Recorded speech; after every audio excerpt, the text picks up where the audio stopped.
శ్రీ మహాగణాధిపతయే నమః, శ్రీమాత్రే నమః. మాచిరాజు భక్తి ప్రేక్షకులందరికీ నమస్కారం.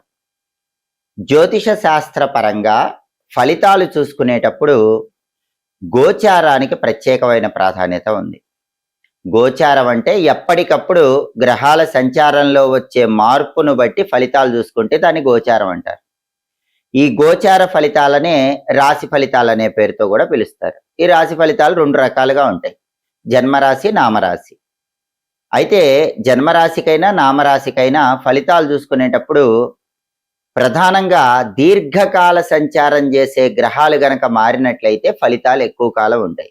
అందుకే ఎప్పుడైనా రాశి ఫలితాలు చూసుకునేటప్పుడు ప్రధానంగా 4 గ్రహాల మార్పు అనేది ఎక్కువ ప్రాధాన్యతను కలిగి ఉంటుంది. ఆ 4 గ్రహాలు ఏంటంటే రాహువు, కేతువు, గురువు, శని. ఈ 4 గ్రహాలు మారినప్పుడు ఆ మార్పు అనేది ఎక్కువ కాలం ఉంటుంది కాబట్టి రాశికి వచ్చే ఫలితం కూడా ఎక్కువ కాలం ప్రభావితం చేస్తూ ఉంటుంది. 2026 సంవత్సరంలో 4 దీర్ఘకాల సంచారం చేసే గ్రహాల్లో దేవగురువు అయినటువంటి బృహస్పతి గురుగ్రహం జూన్ 2వ తేదీ మిథున రాశిలో నుంచి కర్కాటక రాశిలోకి ప్రవేశిస్తున్నాడు. కర్కాటక రాశి గురుగ్రహానికి ఉచ్చ రాశి. దేవగురువు బృహస్పతి ఉచ్చ రాశిలోకి ప్రవేశించడం అనేది 12 రాశుల మీద ప్రత్యేకమైన ఫలితాలను కలిగింపజేస్తుంది.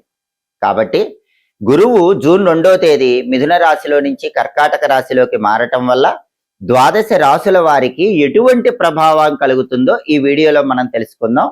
ఈ ప్రభావం, ఈ ఫలితాలు అనేవి మళ్ళీ గురువు మారే వరకు ఉంటాయి. కాబట్టి జూన్ 2వ తేదీ నుంచి అక్టోబర్ 31వ తేదీ వరకు గురుగ్రహము కర్కాటక రాశిలో ఉండటం అనేది 12 రాశుల వారికి ప్రత్యేకమైన ఫలితాలు ఇస్తుంది. ఎందుకంటే కర్కాటకం గురువుకు ఉచ్చ కాబట్టి మిథున నుంచి కర్కాటకానికి జూన్ 2వ తేదీ గురువు వస్తాడు కాబట్టి ఆ ఫలితాలు విశేషంగా ప్రభావాన్ని కలిగింపజేస్తే 12 రాశుల వారికి ఈ గురుగ్రహ సంచారంలో మార్పు ఎటువంటి ఫలితాలను ఇస్తుందో ఈ వీడియోలో మనం తెలుసుకుందాం. తదుపరి కుంభరాశి. కుంభరాశి వాళ్ళకి దేవగురువైన బృహస్పతి జూన్ 2వ తేదీ మిథున రాశిలో నుంచి కర్కాటక రాశిలోకి మారగానే గురుగ్రహ సంచారంలో మార్పు జరగగానే ఈ మార్పు వల్ల కలిగే ఫలితాలు పరిశీలిస్తే కుంభరాశి నుంచి లెక్కబెట్టినప్పుడు కుంభం, మీనం, మేషం, వృషభం, మిథునం, కర్కాటకం. గురువు 6వ స్థానంలోకి వస్తున్నాడు. ఈ 6వ స్థానాన్ని షష్ఠ స్థానం అనే పేరుతో పిలుస్తారు. జ్యోతిష శాస్త్ర గోచార గ్రంథాల ప్రకారం జన్మరాశి నుంచి చూసుకున్నప్పుడు 6వ స్థానంలో, షష్ఠ స్థానంలో గురువు వ్యతిరేక ఫలితాలే ఇస్తాడు. అయినా కూడా కుంభరాశి వాళ్ళు దిగులు పడాల్సిన అవసరం లేదు. ఎందుకంటే కర్కాటకం అనేది గురువుకు ఉచ్చ కాబట్టి ఈ వ్యతిరేక ఫలితాలు తక్కువగానే ఉంటాయి. కొన్ని జాగ్రత్తలు తీసుకుంటూ గురువు పరిహారాలు చేసుకుంటే ఈ వ్యతిరేక ఫలితాలు అనుకూల ఫలితాలుగా కూడా మార్చుకోవచ్చు. మరి షష్ఠ స్థానంలో గురువు ఎలాంటి వ్యతిరేక ఫలితాలు ఇస్తాడు? జూన్ 2 నుంచి అక్టోబర్ 31 మధ్యలో ఆ వ్యతిరేక ఫలితాలు రాకుండా కుంభరాశి వాళ్ళు ఎలాంటి జాగ్రత్తలు తీసుకోవాలి? ఈ విషయాన్ని మనం పరిశీలిస్తే షష్ఠ స్థానంలో ఉన్నటువంటి గురువు కుంభరాశి వాళ్ళకి ఎలాంటి వ్యతిరేక ఫలితాలు ఇస్తాడంటే, ఒక్కొక్కసారి విలువైనటువంటి వస్తువులు, నగదు, నాణ్యాలు ఇవన్నీ కూడా నష్టపోయే విధంగా చేస్తూ ఉంటాడు. దొంగతనం జరగటం కానీ, లేదా ఎవరైనా సరే తీసుకువెళ్ళటం కానీ, ఇటువంటివన్నీ కూడా 6వ స్థానంలో గురువు కలిగింపజేస్తాడు. కానీ ఇది గురువుకు ఉచ్చ, కర్కాటకం ఉచ్చ కాబట్టి ఒకవేళ ధనం కానీ బంగారం కానీ పోగొట్టుకున్నా కూడా ఖచ్చితంగా మళ్ళీ దాన్ని 100% కుంభరాశి వాళ్ళు పొందగలుగుతారు. కాబట్టి కుంభరాశి వాళ్ళు తీసుకోవాల్సిన జాగ్రత్తలు ఏంటంటే, విలువైన వస్తువులు, విలువైన ఆభరణాల భద్రత పట్ల జూన్ 2 నుంచి అక్టోబర్ 31 మధ్యలో అప్రమత్తంగా ఉండాలి, జాగ్రత్తగా ఉండాలి. అలాగే ఉద్యోగంలో కూడా ఒక మార్పు అనేది గురువు కలిగింపజేస్తాడు. మామూలుగా అయితే షష్ఠ స్థానం 6వ స్థానంలో ఉన్న గురువు ఉన్నట్టుండి ఉద్యోగం పోవటము, ఆ తర్వాత పరిస్థితులు అనుకూలించక వాళ్ళంతట వాళ్ళు ఉద్యోగాన్ని మానేయటము, ఇటువంటివి కలిగింపజేసేలాగా చేస్తాడు. కానీ షష్ఠ స్థానంలో గురువు కర్కాటకంలో ఉన్నాడు కాబట్టి, ఉచ్చలో ఉన్నాడు కాబట్టి ఒకవేళ వాళ్ళు ఉద్యోగం తీసివేసిన, పరిస్థితులు అనుకూలించక కుంభరాశి వాళ్ళు వాళ్ళంతట వాళ్ళు ఉద్యోగం మానేసిన వెంటనే ఇంకో ఉద్యోగం వచ్చేలాగా చేస్తాడు. లేదా ఉద్యోగం మానేయాలన్న భావన వచ్చినా మళ్ళీ తగ్గేలాగా చేస్తాడు. వాళ్ళంతట వాళ్ళు ఉద్యోగం తీసేయాలనుకున్నా కూడా చివరి నిమిషంలో దాన్ని ఆపివేసే విధంగా చేస్తాడు. కర్కాటకంలో ఉచ్చలో ఉంటాడు కాబట్టి మామూలుగా షష్ఠ స్థానంలో ఇచ్చే ఉద్యోగపరమైన భయంకరమైన ఇబ్బంది రాకుండా ఉద్యోగపరమైన టెన్షన్ ని మాత్రమే గురువు కలిగింపజేస్తాడు. కాబట్టి కుంభరాశి వాళ్ళు తీసుకోవాల్సిన జాగ్రత్త ఏంటంటే, ఉద్యోగ రంగంలో ఉన్న వాళ్ళు కొంచెం బాస్తో కానీ కొలీగ్స్తో కానీ జాగ్రత్తగా వ్యవహరిస్తూ ఉండాలి. అలాగే వ్యాపారంలో కూడా ఒక్కసారిగా నష్టం ఇచ్చేలాగా చేస్తాడు, మళ్ళీ పుంజుకునేలాగా చేస్తూ ఉంటాడు. అలాగే ఒక్కొక్కసారి ఏవైనా ప్రకృతి వైపరీత్యాల వల్ల ఇబ్బంది కలిగేలాగా కూడా కుంభరాశి వాళ్ళకి గురువు ఫలితం ఇస్తూ ఉంటాడు. కానీ గురువు ఉచ్ఛలో ఉన్నాడు కాబట్టి ఆ ప్రకృతి వైపరీత్యం వల్ల వానలు పట్టము, లేదంటే ఇతర ప్రకృతి వైపరీత్యాల వల్ల ఏదో కొంత సరుకు వ్యాపారంలో నష్టపోవటం, ఇలాంటివి మామూలుగా అయితే ఇస్తాడు. కానీ ఉచ్ఛలో ఉన్నాడు కాబట్టి పెద్ద నష్టం లేకుండా మళ్ళీ రికవరీ అయిపోయేలాగా చేస్తూ ఉంటాడు. అలాగే ప్రభుత్వ పరమైన వ్యవహారాల్లో కొద్దిగా ఇబ్బందులు కలిగింపజేస్తాడు. అంటే మామూలుగా అయితే షష్ఠ స్థానంలో గురువు ప్రభుత్వ పరంగా మీ తప్పు లేకుండా మీ మీద కేసు ఫైల్ అవ్వటం అట్లాంటివి జరిగేలా చేస్తాడు. కానీ షష్ఠంలో గురువు ఉచ్ఛలో ఉన్నాడు కాబట్టి మీ మీద కేసు ఫైల్ కాదు, మీ తప్పు లేకుండా అకారణంగా ఏదైనా నిందపడుతుంది, మళ్ళీ దానంతటదే ఆ నింద తొలగిపోతుంది, మీరు నిర్దోష అన్న సత్యాన్ని తెలుసుకునేలాగా అందరూ దేవగురువు అయిన బృహస్పతి చేస్తాడు. కాబట్టి కుంభరాశి వాళ్ళు దిగులు పడాల్సిన అవసరం లేదు. మీ మీద ఎలాంటి నిందలు రాకుండా, మీ మీద ఎలాంటి తప్పులు పడకుండా మీ ఉద్యోగం కానీ వ్యాపారం కానీ విధి నిర్వహణను చాలా జాగ్రత్తగా చేసుకోండి.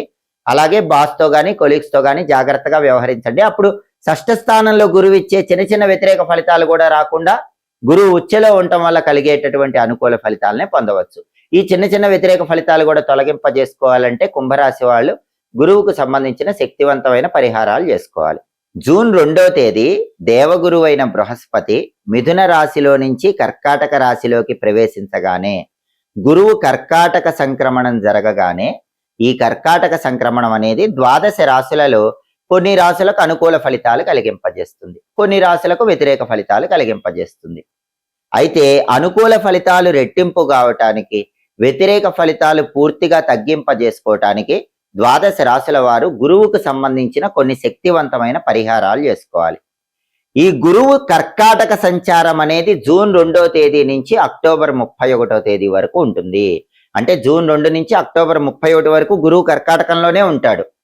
ఈ సమయంలో వచ్చే గురువారాలు 12 రాశుల వాళ్ళు ఈ శక్తివంతమైన పరిహారాలు చేసుకుంటే గురువిచ్చే అనుకూల ఫలితాలు బాగా పెరుగుతాయి, వ్యతిరేక ఫలితాలు బాగా తగ్గిపోతాయి.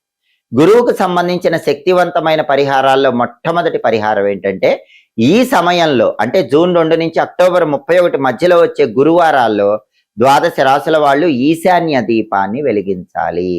ఈశాన్య దీపాన్ని ఎలా వెలిగించాలి? గురువారం స్నానం చేసిన తర్వాత మీ గృహంలో హాల్లో ఈశాన్యం మూల ఒక పీట ఏర్పాటు చేయాలి. ఆ పీటకు పసుపు రాసి కుంకుమ బొట్లు పెట్టాలి. ఆ పీట మీద బియ్యం పిండితో ముగ్గు వేసి ఆ ముగ్గు మీద ఒక మట్టి ప్రమిదలో ఇంకొక మట్టి ప్రమిద ఉంచి ఆవు నెయ్యి పోసి 3 ఒత్తులు కలిపి ఒక ఒత్తిగా చేసి ఆ ఒత్తి ఈశాన్యం వైపు వెలిగేలా దీపాన్ని వెలిగించాలి. దీన్నే ఈశాన్య దీపం అనే పేరుతో పిలుస్తారు. ఈ దీపం పెట్టినప్పుడు కూడా ఓం హం ఈశానాయ నమః అనే మంత్రాన్ని 21 సార్లు కానీ 11 సార్లు కానీ చదువుకోండి. ఓం హం ఈశానాయ నమః. ఈ ఈశాన్య దీపం అనేది గురుబలాన్ని రెట్టింపు చేస్తుంది, గురుబలం లేని వాళ్ళకు గురుబలం కలిగింపజేస్తుంది. అలాగే జూన్ 2 నుంచి అక్టోబర్ 31 మధ్యలో వచ్చే గురువారాలు నానబెట్టిన శనగల్లో చిటికెడు పసుపు, కొద్దిగా పసుపు కలిపి గోమాతకు ఆహారంగా తినిపించండి. గోవుకు ఆహారం తినిపించడం వీలు కాని వాళ్ళు ఈ సమయంలో వచ్చే గురువారాలు గురుహోరలో శనగలు దానం ఇచ్చుకోండి. గురువారం ఉదయం 6 నుంచి 7 మధ్యలో కానీ, మధ్యాహ్నం 1 నుంచి 2 మధ్యలో కానీ, రాత్రి 8 నుంచి 9 మధ్యలో కానీ గురుహోర ఉంటుంది. ఆ సమయంలో కేజింబావు శనగలు పసుపు రంగు వస్త్రంలో మూట కట్టి దానం ఇచ్చుకోండి. గురు బలం పెరుగుతుంది, గురు దోషం తగ్గిపోతుంది. అలాగే ఈ సమయంలో వచ్చే గురువారాలు ప్రదోష కాలంలో శివాలయానికి వెళ్ళి దర్శనం చేసుకుంటే కూడా గురుబలం అద్భుతంగా పెరుగుతుంది. ఎందుకంటే గురువుకు అధిష్టాన దైవం పరమేశ్వరుడని జ్యోతిష శాస్త్ర గ్రంథాల్లో చెప్పారు.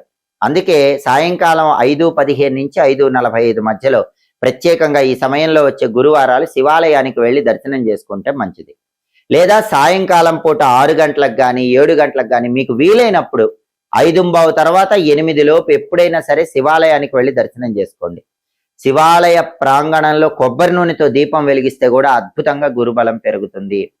లేదా ఇంట్లో శివలింగం ఉన్న వాళ్ళైతే ప్రతి గురువారం సాయంకాలం పూట ప్రదోష కాలంలో కొబ్బరి నీళ్లతో శివాభిషేకం చేసుకోండి. ఈ సమయంలో గురువారాలు ప్రదోష కాలంలో కొబ్బరి నీళ్లతో శివాభిషేకం చేసుకుంటే కూడా బ్రహ్మాండంగా గురుబలాన్ని పెంపొందింపజేసుకోవచ్చు.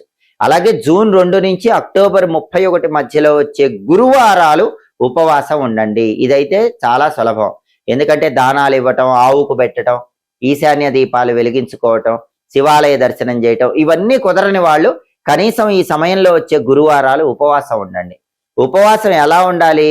పగలు ఉపవాసం ఉంటూ పాలు పళ్ళు స్వీకరిస్తూ రాత్రికి శనగపప్పుతో చేసిన పదార్థాలు తినాలి. అది ఖచ్చితంగా గురువుకు ప్రియమైన ఉపవాసం అవుతుంది. అంటే శనగపప్పుతో చేసిన పాయసం గాని, లేదా శనగపప్పుతో చేసినటువంటి ఆహార పదార్థాలు, శనగల అన్నం గాని, ఇటువంటివి ఆహారంగా రాత్రికి స్వీకరించాలి. ఇలా పగలంతా పాలు పళ్ళు తీసుకుంటూ రాత్రికి శనగలు లేదా శనగపప్పుతో చేసిన ఆహారం స్వీకరిస్తే గురుగ్రహానికి ప్రీతికరమైన ఉపవాసం అవుతుంది. దానివల్ల కూడా జూన్ 2 నుంచి అక్టోబర్ 31 మధ్యలో గురుబలాన్ని బాగా పెంచుకోవచ్చు. అసలు ఉపవాసం కూడా ఉండలేని వాళ్ళైతే ఈ సమయంలో వచ్చే గురువారాలు దేవగురువు బృహస్పతి మంత్రాన్ని వీలైనన్ని సార్లు చదువుకోండి. బృం బృహస్పతయే నమః, ఇది మంత్రం. బృం బృహస్పతయే నమః. ఈ మంత్రాన్ని ఎన్నిసార్లు చదవాలి? ఎవరికైనా జాతకంలో గురు మహాదశ 16 సంవత్సరాలు ఉంటుంది కాబట్టి ఈ మంత్రం 16 సార్లు చదవటం ద్వారా అఖండ ప్రయోజనాన్ని అందిపుచ్చుకోవచ్చు. లేదా 21 సార్లు చదువుకోవచ్చు. సమయం ఉంటే 54, 108 సార్లు కూడా చదువుకోవచ్చు. 21, 54, 108 లేదా 16 సార్లు మహాదశ ఉంటుంది కాబట్టి 16 సార్లు చదువుకున్నా కూడా గురుగ్రహం సంపూర్ణంగా యోగిస్తుంది. అలాగే ఈ సమయంలో వచ్చే గురువారాలు చిటికెడు పసుపు నీళ్లలో కలుపుకొని స్నానం చేయండి. ఈ సమయంలో వచ్చే గురువారాలు స్నానం చేసిన తర్వాత తడి గంధాన్ని నుదుటన బొట్టులాగా పెట్టుకోండి. గంధం బొట్టు పెట్టుకుంటే కూడా గురుబలం పెరుగుతుంది. వీటిలో ఏ పరిహారాలైనా చేసుకోండి. ద్వాదశ రాశుల వాళ్ళు గురువు కర్కాటక సంక్రమణం, గురువు మిథునం నుంచి కర్కాటకంలోకి రావటం అనేది పూర్తిగా అనుకూల ఫలితాలు వచ్చేలాగా, వ్యతిరేక ఫలితాలన్నీ పూర్తిగా తొలగింపజేసుకునేలాగా చేసుకుని గురుగ్రహం సంపూర్ణమైన అనుగ్రహానికి సులభంగా పాత్రలకండి. ఎప్పటికప్పుడు ఖగోళంలో గ్రహాల సంచారంలో వచ్చే మార్పు గురించి తెలుసుకోవాలనుకుంటున్నారా? గ్రహాల సంచారంలో మార్పు జరిగినప్పుడు ఆ మార్పు మీకు అనుకూల ఫలితాలు ఇస్తుందో వ్యతిరేక ఫలితాలు ఇస్తుందో తెలుసుకోవాలనుకుంటున్నారా? ఆ మార్పును బట్టి పాటించాల్సిన పరిహారాలు ఏంటో తెలుసుకోవాలనుకుంటున్నారా? అయితే మాచిరాజు భక్తి ఛానల్ తప్పకుండా చూడండి. మా వీడియోస్ మీకు నచ్చినట్లయితే మా ఛానల్ లైక్ చేయండి, కామెంట్ చేయండి. మా ఛానల్ వీడియోస్ 10 మంది మిత్రులకు షేర్ చేయండి. మా ఛానల్ సబ్స్క్రైబ్ చేసుకోండి. పక్కనున్న బెల్ సింబల్ నొక్కటం మాత్రం మర్చిపోకండి. సర్వే జనాః సుఖినో భవంతు.